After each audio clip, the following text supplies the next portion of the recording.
After almost half a century on the national political stage, Democrat Joe Biden has defeated President Donald Trump to become the 46th president of the United States.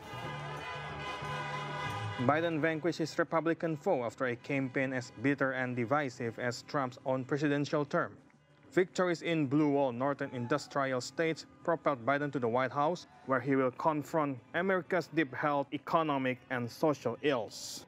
The former vice president achieved his long-sought White House goal during an unprecedented time in American history as the nation battles a global pandemic, economic collapse, and civil unrest, and he defied the odds by denying an incumbent president a second term. With millions of ballots still being tabulated, Biden had already received more than 72 million votes, the most in U.S. history. People generally like Joe Biden. They've seen Joe Biden over the decades. They trust him. They think he's a relatable guy. They think he's somebody who understands their lives and not just the lives of the so-called coastal elites. And I think in many ways that enabled Joe Biden to withstand the attacks that the president leveled at him. And also it made him far more palatable to many of the Democratic voters. So to some extent, it was Joe Biden's persona working against Donald Trump's persona. At 77 years old, Biden capitalized on his decades of experience as a longtime senator and vice president, casting himself as a steady and seasoned force in a chaotic and increasingly dangerous world. Throughout his campaign, Biden sought to be a calm counterpoint to the red-hot and divisive Trump, and his election victory means a pivot in tone for the presidency once he takes office. I'm running as a proud Democrat, but I will govern as an American president.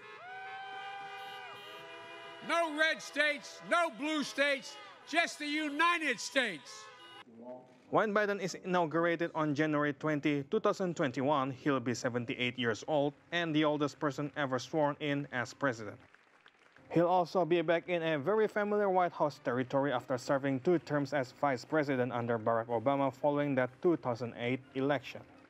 The best vice president America's ever had, Mr. Joe Biden.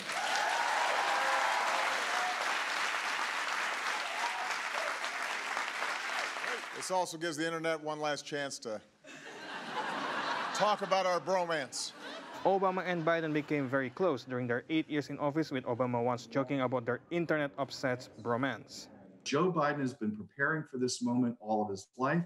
He's been in the White House, sitting there with Barack Obama, crafting policy, dealing with crises, considering all the factors in consequential decisions that President Obama made.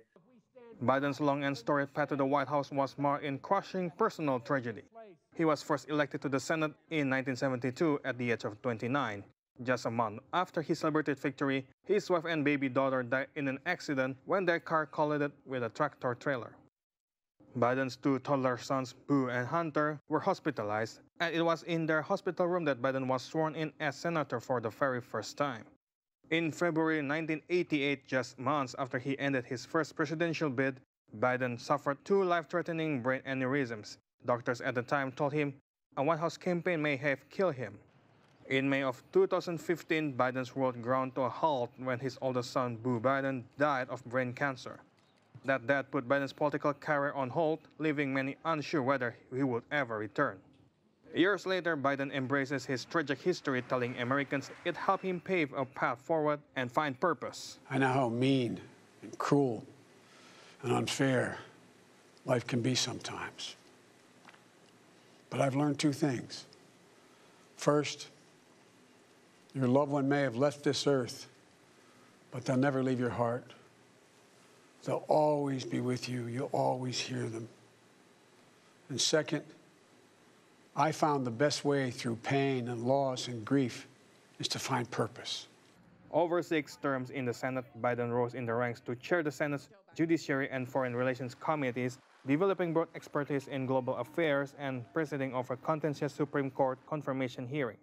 With a penchant for speaking his mind, Biden developed a reputation for a plain-spoken, unpredictable approach to politics. Although it frequently got him in trouble in the press, many Democrats believe his freewheeling style was uniquely suited for this year's presidential campaign against Trump. In August, Biden embraced a former rival from the primary, naming California Senator Kamala Harris as his running mate and making history by selecting the first black woman to compete on a major party's presidential ticket. Biden now faces what will be his greatest challenge yet, governing a deeply divided nation during a global pandemic and through economic uncertainty. God bless you all, and may God protect our troops.